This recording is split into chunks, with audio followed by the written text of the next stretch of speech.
So this is about Max moving around. Yeah, undo that top button. Undo like this one? No, That's- we're not doing that. Alright, fine. Undo the top button, yes. Definitely Looking for love it. better audio. This right here is the Sony.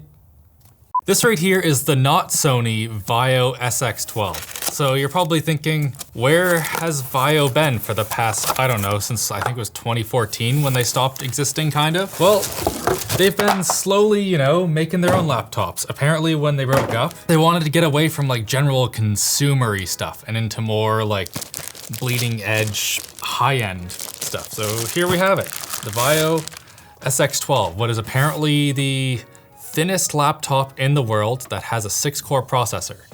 I'm not totally sure why that's a necessary thing to know, but you know, let's see how it goes. So the box, I would say, looks really great. Very, I don't know, it's black, it says Vaio on it. There we go. And it's in a little bag. I actually quite like this box, but let's see how the laptop, oh, cool. So it's just, you know, a nice matte black little laptop. There isn't a whole lot about the outside besides, holy crap, those are a lot of ports. So I was looking and originally I thought like, did they just copy the design from 2014 and like that's why it has so many ports, like freaking VGA right here? But it turns out no. Even like when they stopped producing Vaio laptops, they didn't have anywhere near this many ports. Like it was just, I think it was an HDMI and 2 USBs here, whereas now we have VGA, Ethernet, HDMI, that has a Thunderbolt sign, yes. So we have Thunderbolt and then USB-A and SD card, full size. On the other side we have, wow, another 2 USB type A's, a headphone port, and that's about it, power in. So we have a power cord. It's kind of an old school style one where they have, you know, the barrel connector. It doesn't appear to have USB-C type charging. Thank you for purchasing our new Vaio PC. Well, I didn't purchase it, but you know. The Vaio PC now in your hands has successfully completed the Azumu finish. All essential elements focusing on inspiration. The rest right here, startup guide, we can probably figure that out yourself. All right, well, I guess we just get right into the laptop here. Hopefully it has power in here. Oh, over the keyboard, they have what feels like a microfiber cloth. It's actually quite nice. So this does have the cool kind of hinge. You see it on some Asus laptops these days. Or I think that the old Vaio ones did as well, where it's flat on the table, but then as you lift it up, it creates a small gap between the table and, you know, the bottom of the laptop. So this will be good for two things. So for one, it'll be much nicer for your hands where, you know, you have this slight inclination while you're typing, which should make typing for long periods of time a little bit easier. And also, you know, it has a 6-core processor in it, so it's gonna need lots of air getting in there and just shoot it out and, you know, heat everything up besides hopefully the processor itself. Looks like that we also have Windows Hello right up there, and I think there's a fingerprint. Yeah, there's a fingerprint reader right here. So getting into it should be pretty simple. Oh, oof. This trackpad, look at that. This right here has to be the smallest trackpad I have seen in nearly a decade, I would say. This is friggin' tiny. This laptop is nearly $1,900 and it is really light, but I don't know, it's quite plasticky kind of around here for what you would expect from something that's $1,900. Here we have the last gen XPS 13. So these right here are identically spec'd machines, although the Dell comes in at $50 less and has a 4K touchscreen, as opposed to, I believe it's a 1080p, yeah, no touching at all here. As far as the actual screen quality goes, unsurprisingly, the 4K display on the Dell is just sharper and generally better. But I don't care about that too much, like the 4K-ness of it, because like, I don't know, 1080p on a 13-inch display, I need to get what, here before I can start seeing pixels at all? And I'm not using this computer that close. You'd probably be looking more at using it like right around here somewhere. I want to say nice things about this computer because overall, like, I don't think it's all that bad from what I've been using. Besides this trackpad, it's abominable. Every time that I go to do something, it's just so terrible. And you can't even be like, oh, it's fine because, you know, you can use the touchscreen, but there is no touchscreen option. You just have to use this. Come on, guys. So for one thing, there's no like press to click. That isn't necessarily a deal breaker, but you just kind of expect it these days. It has these super duper small little right click, left click guys that, for one, they just don't feel great. Like the snap isn't very great. You can kind of see where I push it. There's a lot of mush before you actually get into the click. Anyway, back to the keyboard here.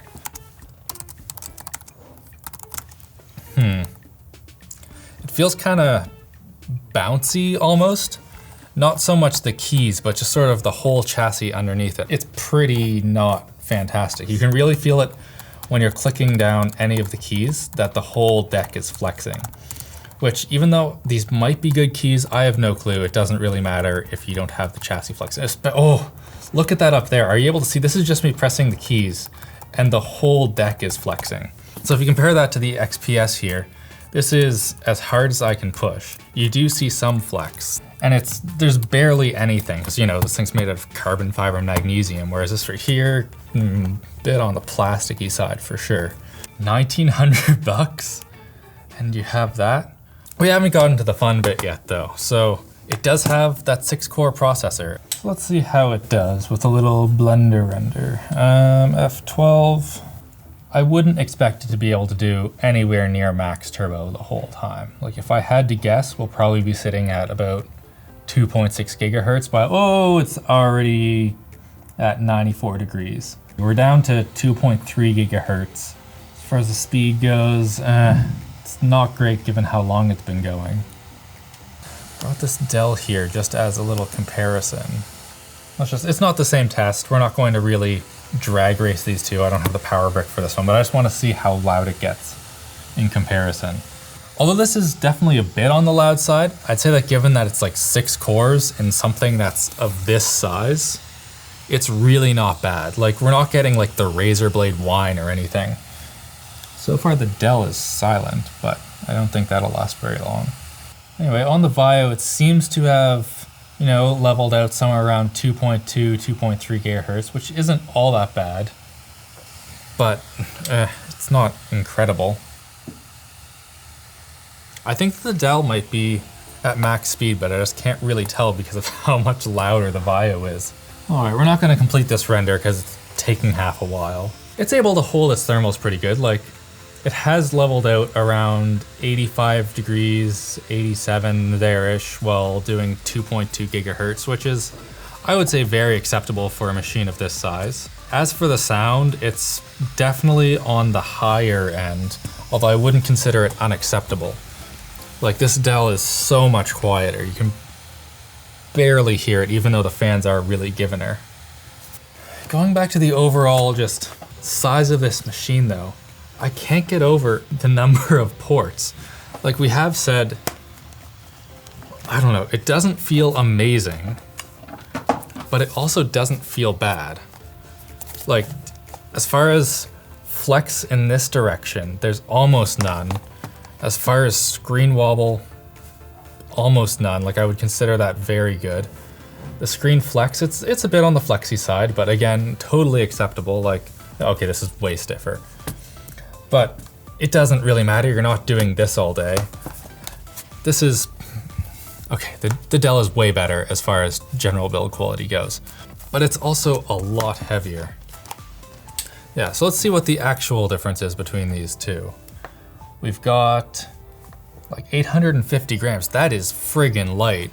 This one right here is about 1,200 or so. That's, you know, a good, what, 400 gram difference? You're going to notice that in your backpack. Like I can just, tossing these around, really feel it in my hands. But I don't know.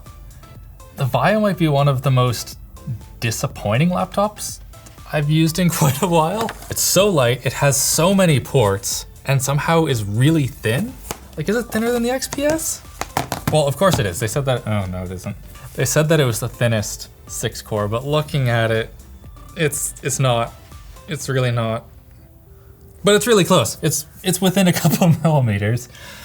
And for the price that they're commanding, this right here should be carbon fiber, and this needs to be bigger. So like my recommendations are like This whole keyboard needs to come up a couple centimeters. That'll give you more space for your palms to rest, and also, like, the key thing is just more space for this trackpad, because it is unacceptable. And then maybe make the whole top carbon fiber, and that would allow you to, you know, not notice that kind of, so much flex. What else can we see here? Oh, I wonder how the speakers are. It already sounds a little bit crushed, but it's not too bad. There's no bass at all. I wouldn't really expect there to be much of bass in this, but you know, it's low enough that I would say it's a bit disappointing. Grab Rave. Let's see what it sounds like on the XPS. There's no comparison. So I don't know how to feel about this. Everything that I remember from VAIO was just very high quality, and this, given the price, I don't know, it just doesn't really stick the landing.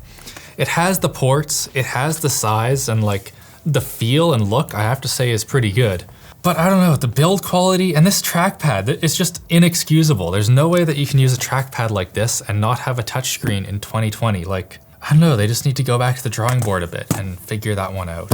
Anyway, get subscribed, hit like or whatever, the bell. See ya.